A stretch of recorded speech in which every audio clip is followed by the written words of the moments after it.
Eleanor, your coffee machine is plotting against me.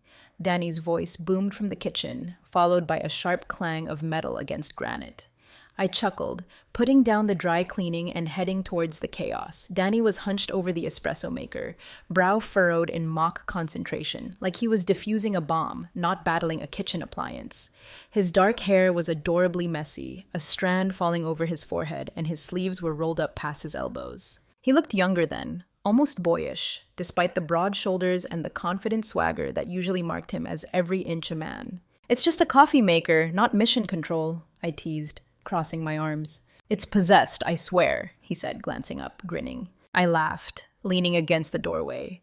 Danny had this way of making the brownstone feel less empty, of filling the quiet spaces with his energy, his warmth. It was something I'd come to depend on in the years since Robert, his father, my late husband, had passed. "You're hopeless," I said, shaking my head, stepping closer. "Let me see." As I reached for the machine, my phone buzzed on the counter. Danny snatched it up, holding it out to me. "Notification," he said, glancing at the screen.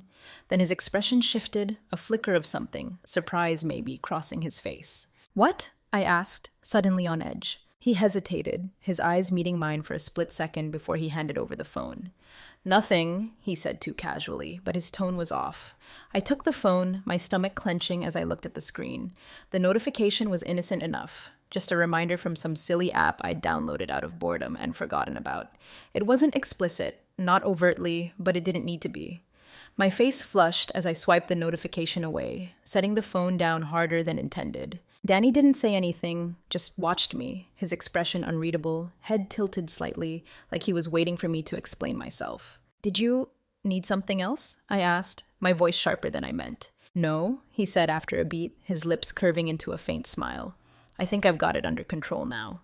But as he turned back to the coffee machine, I felt his gaze flicker back to me, curious, questioning. Danny stayed longer than usual that day, finding little things to fix around the house that didn't really need fixing. He tightened a loose doorknob, reorganized the spice rack, even offered to vacuum the living room rug. "I don't remember hiring a live-in handyman," I joked, though the warmth in my chest betrayed how much I appreciated his company. "Just trying to be useful," he replied, flashing a grin that felt almost too knowing. There was something different about him that day, something I couldn't quite put my finger on. He was always attentive, always kind, but now there was an edge to it, a quiet intensity that made my pulse quicken in ways I didn't want to acknowledge. That night, after Danny left, the brownstone felt impossibly quiet, the silence amplifying the echo of his laughter. I sat on the edge of my bed, my phone in my hand, staring at the app icon. Weeks ago, in a moment of late-night loneliness, I downloaded it. Nothing scandalous, really, just a dating app for people my age. I'd never even created a profile, too embarrassed by the thought of putting myself out there again after all these years. But that wasn't what Danny had seen. He'd seen the notification, the suggestion of something private, something vulnerable, and the way he'd looked at me, curious, amused, but also something else. It made my skin tingle. I told myself I was imagining it, reading too much into a simple glance, but deep down, I knew better. The next morning, a text from Danny early. "Eleanor, want to come by today? Can finish that doorknob in the guest room." I stared at the message, my heart pounding. He didn't need to come back. The doorknob was fine, but I couldn't bring myself to say no. "Sure, come by whenever." His reply was almost instant. "Danny, be there in an hour." As I got ready, I couldn't ignore the butterflies in my stomach. I told myself it was nothing, that I was overthinking everything. But as I brushed my hair and put on a fresh blouse, I couldn't shake the feeling that today would be different. When Danny arrived, his smile was easy, his demeanor relaxed. But as the day went on, the glances lingered longer. The silences between us grew heavier, and I couldn't ignore the way my pulse quickened whenever he came too close. I didn't know what was happening, didn't know where this was going, but for the first time in years, I felt alive. Danny showed up that afternoon with a toolbox in one hand and a grin that could disarm a bomb squad. "Where's this rogue doorknob?" he asked, stepping inside. "You're persistent, I'll give you that," I teased, motioning towards the guest room. "Someone's got to make sure this place doesn't fall apart," he quipped, setting his tools down on the floor. I stood in the doorway as he got to work, watching him tighten screws and realign hinges. His movements were deliberate, efficient, and I found myself admiring how much he'd grown. Gone was the unsure kid I'd first met years ago, replaced by someone who carried himself with quiet confidence. But what unsettled me wasn't just his maturity, it was the way I noticed things about him now. The sharp line of his jaw, the way his hair fell across his forehead, the strength in his hands. "You're staring," he said, without looking up, his voice laced with humor. I blinked, startled. "What?" "You're staring at me," he repeated, glancing over his shoulder. There was a mischievous glint in his eyes, and the corner of his mouth curved upward in a half-smile. "I was not," I said quickly, crossing my arms. "Sure," he said, turning back to the doorknob. "Whatever you say." My cheeks burned, and I turned away, retreating to the kitchen under the pretense of making tea.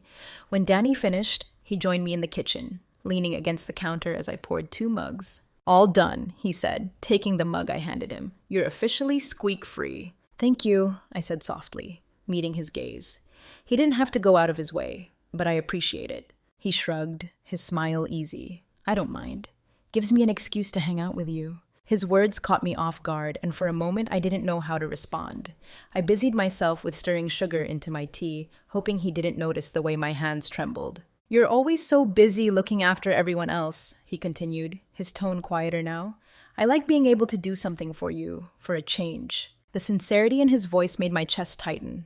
"That's sweet of you," I said, my voice barely above a whisper.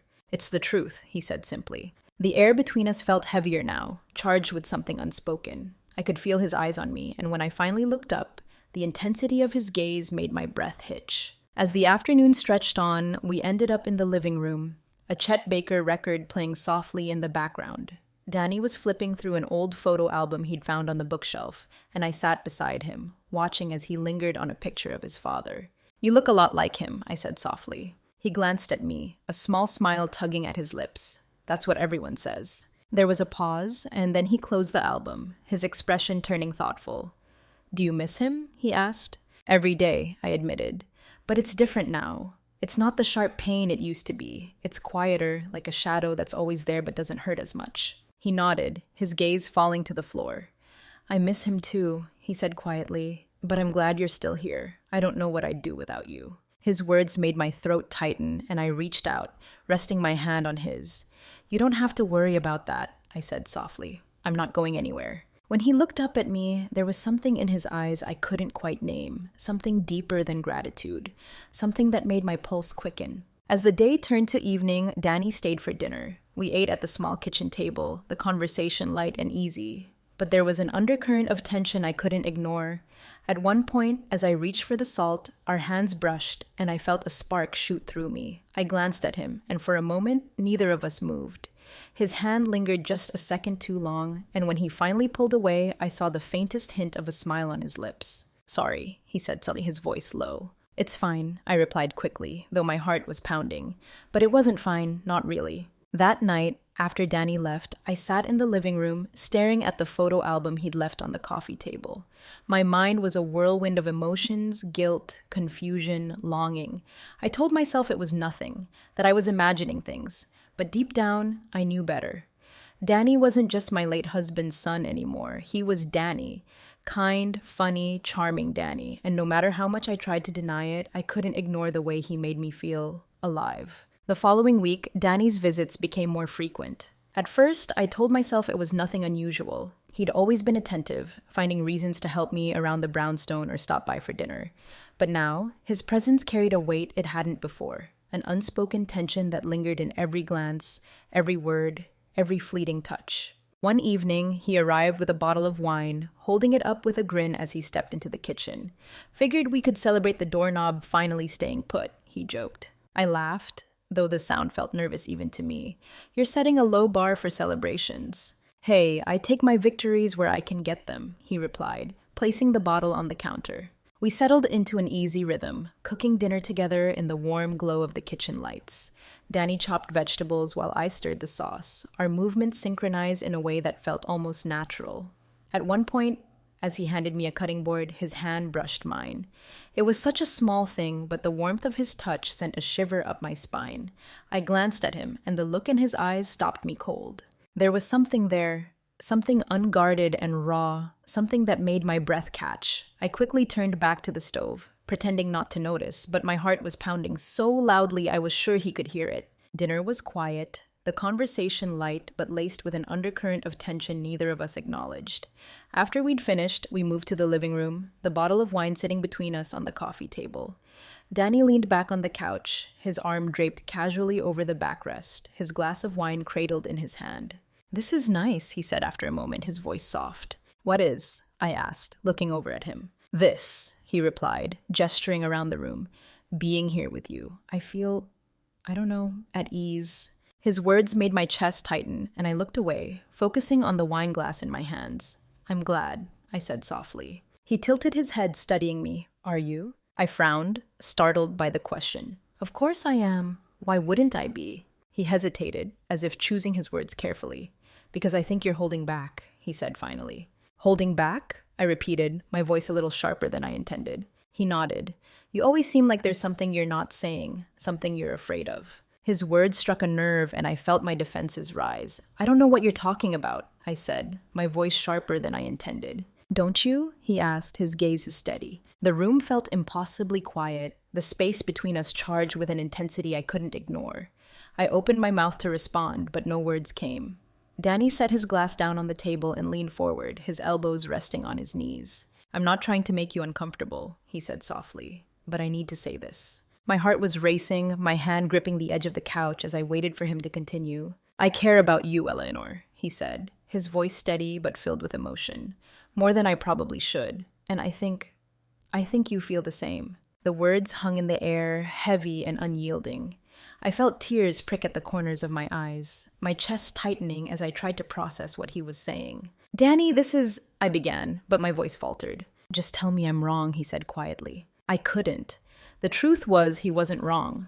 Before I could think better of it, I stood, needing to put some distance between us. I moved to the window, staring out at the darkened Brooklyn street, my thoughts a whirlwind of emotions I couldn't untangle. Danny followed me, stopping just behind me. I could feel the heat of his presence, the steady warmth of him grounding me even as my mind spiraled. "You don't have to be afraid," he said softly, his voice so close it sent a shiver through me. "I'm not afraid," I lied, though my trembling hands betrayed me. "Yes, you are," he said gently, "but it's okay, I'm scared too." His words broke something inside me, and I felt the first tear slip down my cheek before I could stop myself. I turned to face him, my emotions spilling over. "This isn't supposed to happen," I said, my voice cracking. "Why not?" he asked, his eyes searching mine. "Because it's not," I said helplessly. "Because it's wrong?" Because it's wrong." "Who says?" he asked, stepping closer. "Who decides what's right or wrong? All I know is how I feel when I'm with you, and I think you feel it too." Before I could respond, he reached out, his hand brushing against my cheek. The touch was gentle, hesitant, as if he were giving me the chance to pull away. But I didn't. When he leaned in, his lips met mine in a kiss that was soft at first, almost tentative. But as I responded, it deepened, becoming something neither of us could control.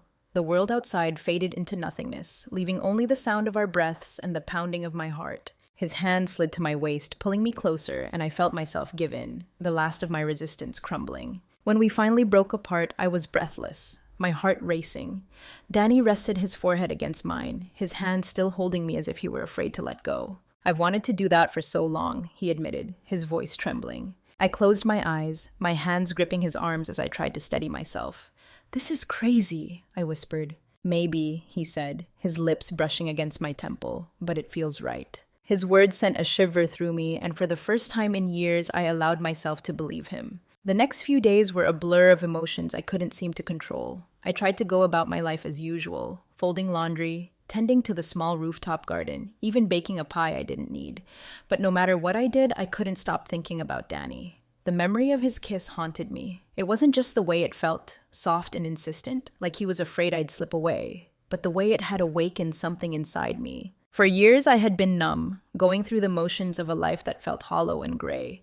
But now, everything felt sharp, vivid, and terrifyingly real. Danny came by again that evening. I hadn't expected him, and when I opened the door, I was startled to see him standing there with a toolbox in one hand and a sheepish smile on his face. "Found another loose hinge," he said, holding up the tools as if it were some kind of peace offering. I wanted to tell him he didn't need an excuse to come over, but the words caught in my throat instead. I stepped aside, letting him in. We fell into our usual rhythm, him fixing whatever imaginary problem he'd come up with, me hovering nearby, pretending not to watch him too closely.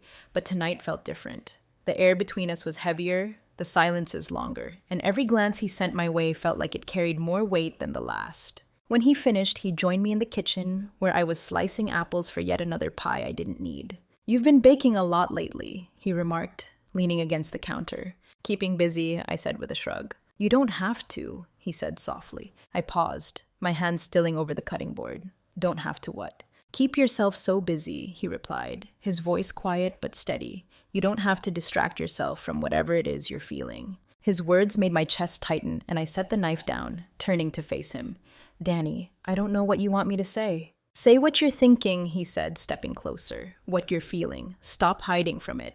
"I'm not hiding," I said defensively, though the quiver in my voice betrayed me. "You are," he said gently. "And it's okay. I just need to know if I'm alone in this, or if you feel it too." The question hung in the air, and I felt the weight of it pressing down on me. I wanted to deny it, to tell him he was imagining things. But the truth was staring me in the face, impossible to ignore. "You're not alone," I whispered, my voice barely audible. The relief that washed over his face was palpable, and he stepped closer, his hands reaching for mine. His touch was warm, grounding, and I felt a shiver run through me as his fingers intertwined with mine. "I don't know how to do this," I admitted, my voice trembling. "We'll figure it out," he said, his voice steady. "Together." Before I could respond, he leaned in, his lips capturing mine in a kiss that was anything but tentative this time. It was deeper, more urgent, as if he was pouring everything he felt into that one moment. I didn't resist. I couldn't. My arms wrapped around his neck, pulling him closer, and I felt myself melting into him, every doubt and hesitation dissolving in the heat of his touch. When we finally broke apart, we were both breathless, our foreheads resting against each other as we tried to catch our breath. "This is crazy," I said softly, my voice trembling. "Maybe," he said, his lips brushing against my temple, "but it feels right." And for the first time, I let myself believe him. We moved to the living room, the soft glow of the lamp casting warm shadows on the walls. Danny sat on the couch, pulling me down beside him, and I found myself leaning into him, his arm draped over my shoulders. For a while, we didn't speak. We just sat there, the silence between us filled with something unspoken but undeniable. "I've wanted this for so long," he said finally, his voice breaking the quiet. I looked up at him, my chest tightening at the vulnerability in his eyes. "Danny, I don't know if we can do this," I said, my voice shaking. "We already are," he replied simply. The hours that followed were a blur of warmth and connection, of stolen kisses and whispered confessions. For the first time in years, I felt alive. Truly, deeply alive. Danny's touch was gentle but insistent, his hands exploring me with a reverence that made my breath catch. Every kiss, every touch felt like a promise, a reminder that I wasn't alone anymore. When the night finally ended and Danny left, the brownstone felt both emptier and fuller all at once. I sat in the quiet living room, the memory of his touch still lingering on my skin, and felt a mixture of emotions I couldn't untangle. I knew we had crossed a line that couldn't be uncrossed, and the weight of that realization pressed down on me like a stone. But beneath the fear and doubt, there was something else, a flicker of hope, fragile but steady. For the first time in years, I felt like I was standing on the edge of something new, something terrifying, something wonderful. And for now, that was enough. The following evening, I sat on the back porch with a glass of wine.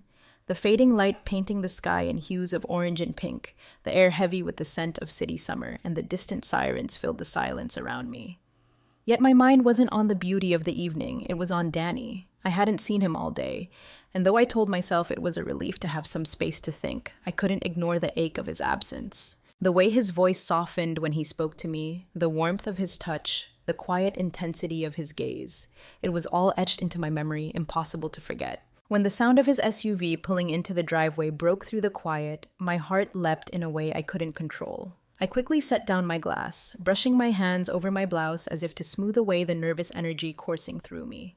Danny stepped onto the porch, his smile soft but hesitant, as if he wasn't sure how I'd greet him after everything that had happened. He held up a bag of takeout, the smell of pad see ew wafting towards me. "Figured you might not have eaten yet," he said. You figured right, I replied, my voice softer than I intended. He sat down beside me, placing the bag on the small table between us.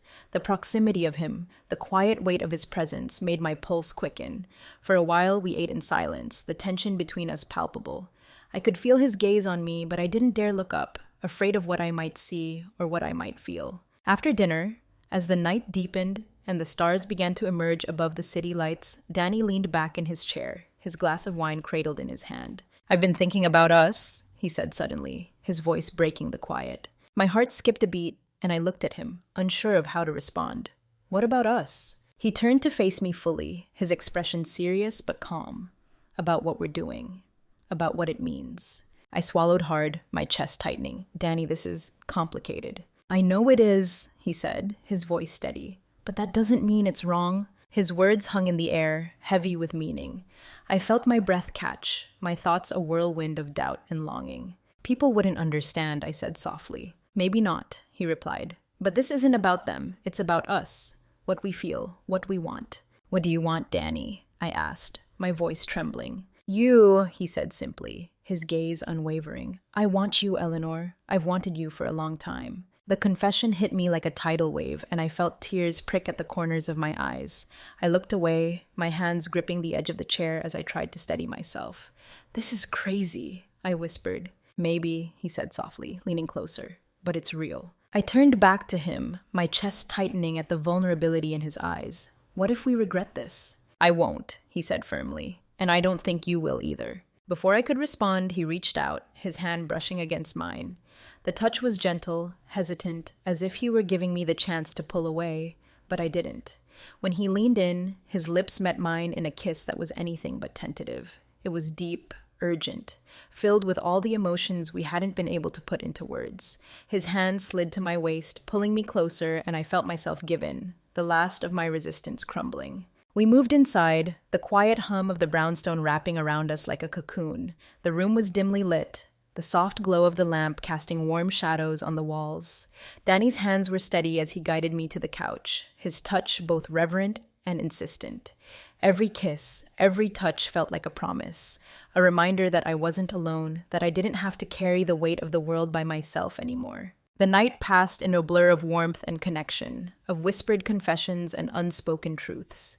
Danny's touch was a balm to the wounds I hadn't even realized I was still carrying, his presence grounding me in a way I hadn't felt in years. When it was over, we lay tangled together on the couch, the quiet of the brownstone broken only by the sound of our breathing. His arm was draped over my shoulders, his fingers tracing lazy patterns on my skin. "Are you okay?" he asked softly, his voice low and soothing. I nodded, my head resting against his chest.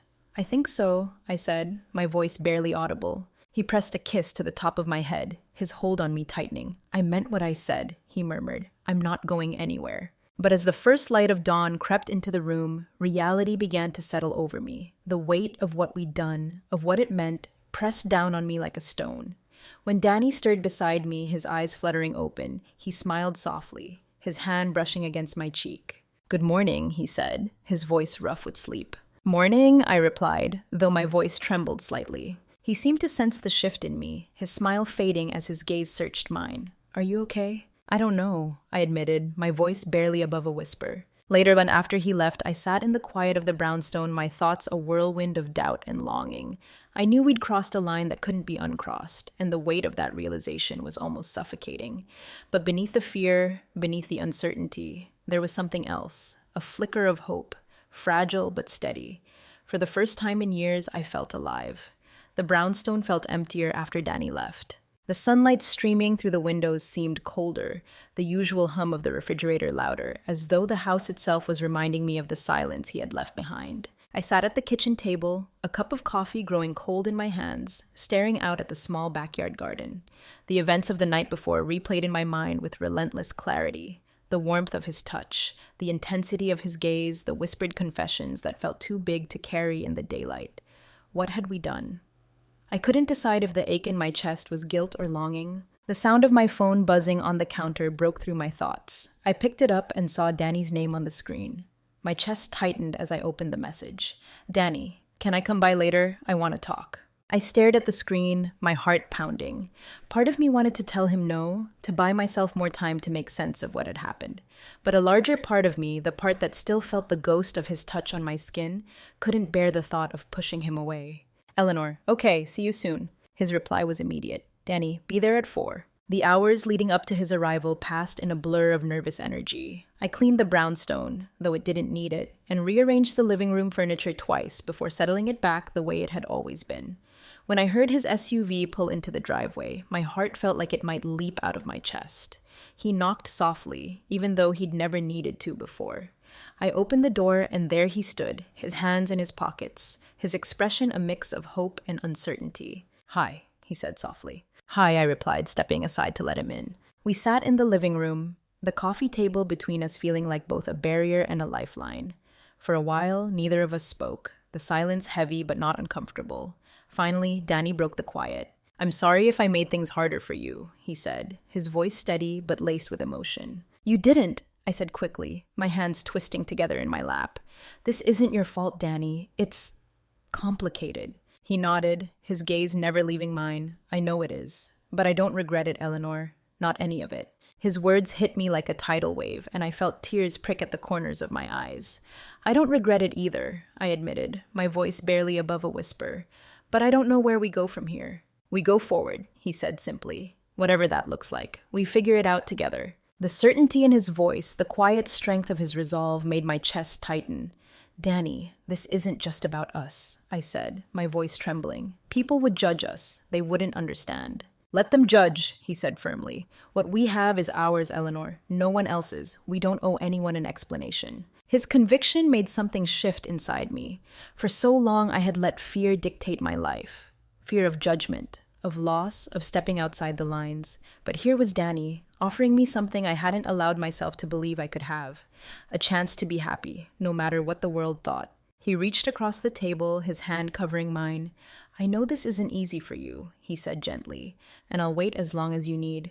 But I can't pretend this doesn't mean something, not when it's the first time I felt whole. His words cracked something open in me, and before I could stop myself, I stood and moved to sit beside him. His arms wrapped around me instantly, and I felt the tension in my body melt away. I'm scared, I admitted, my voice muffled against his chest. I know, he said, his lips brushing against my hair, but you don't have to face it alone. That night, after Danny left, I stood by the window staring out at the darkened street.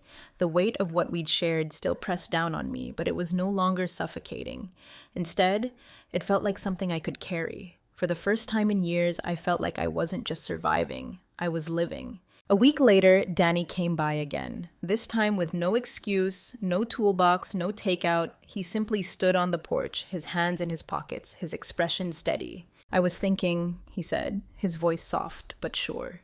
Maybe we could go somewhere, just for a little while, get away from all of this. Go where? I asked, my chest tightening at the thought. Anywhere, he replied, his smile soft but hopeful. Somewhere no one knows us, somewhere we can just be us. The idea terrified me, but it also lit a spark of something I hadn't felt in years. Possibility. I'll think about it, I said finally, my voice trembling but resolute. He smiled, his hand brushing against mine as he turned to leave.